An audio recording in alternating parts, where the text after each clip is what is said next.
Janice de Belen, sinabi niya na isa daw siyang crazy mother dahil nga sa kanyang mga paalala sa kanyang mga anak. Masakit man na bubukod ang kanyang mga anak, ay hindi niya to kayang pigilan at kontrolin, lalong-lalo na nasa edad na daw ang kanyang mga anak.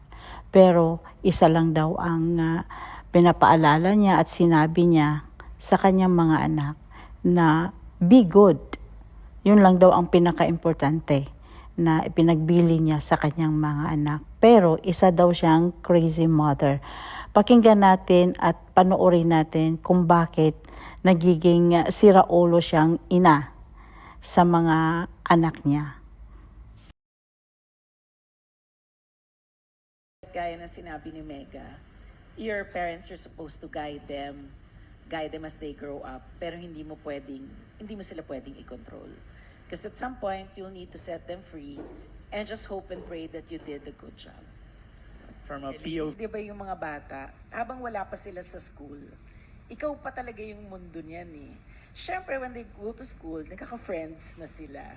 Habang lumalaki sila, nag-iiba yung friends, dumadami, nagkakaroon na sila ng iba-ibang influence. Kumbaga sa yung nakikita nilang mundo, hindi lang yung laging nakikita nila pag nasa bahay sila.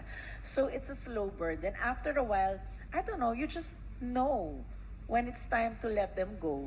Like if I'm a hovering parent, kung pwedeng lagi silang nandyan sa akin. Pero pagka sinabi nila lang they need to go, makikipag-away ka pa ba?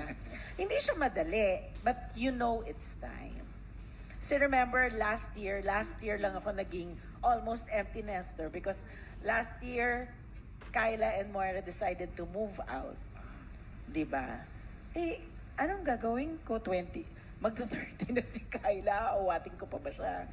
Sabi ko lang sa kanya is, be good. Be good, diba? Matuto na kayo maglinis ng bahay. Yan lang yung mga bilin ko. Lahat ng klaseng emosyon.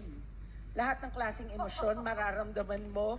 Lahat ng klaseng, para ka ring artista pag nagsisermon ka. So yung sermon mo, indifferent may masaya ka, may galit ka, may nagmamakaawa ka, may parang may patumbling kang nagsisermon. Yun just to be able to get.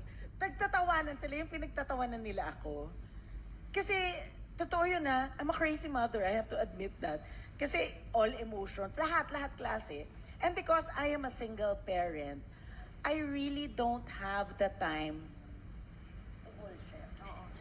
Diba? So, para sa akin, when I have to say something, if we need to talk about something, whether it be boys, whether it be sex, whether it be, huwag na tayong maglokohan, wala akong time. So, sinasabi ko na sa inyo ng diretso. Totoo yun. Tindihan.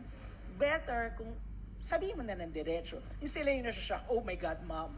Gaganon sila. Oh my God, mom, please, no. Say ko, please, yes. Akong inaano ko lang. At the same time, their fathers are there, pero on a daily basis, I am a mom and a dad at the same time. It's really not easy. It's really not easy kasi may mga bagay ka na, like I said, that's why I have to be blunt with my children.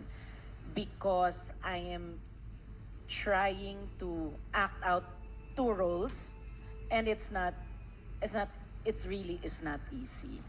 And it's still not easy, even if my children are all grown up. Mas madali silang kausap, pero may mga bagay pa rin na parang nangangailangan ng second parent na discussion. But then you try to be both. So I just hope that I'm doing a good job.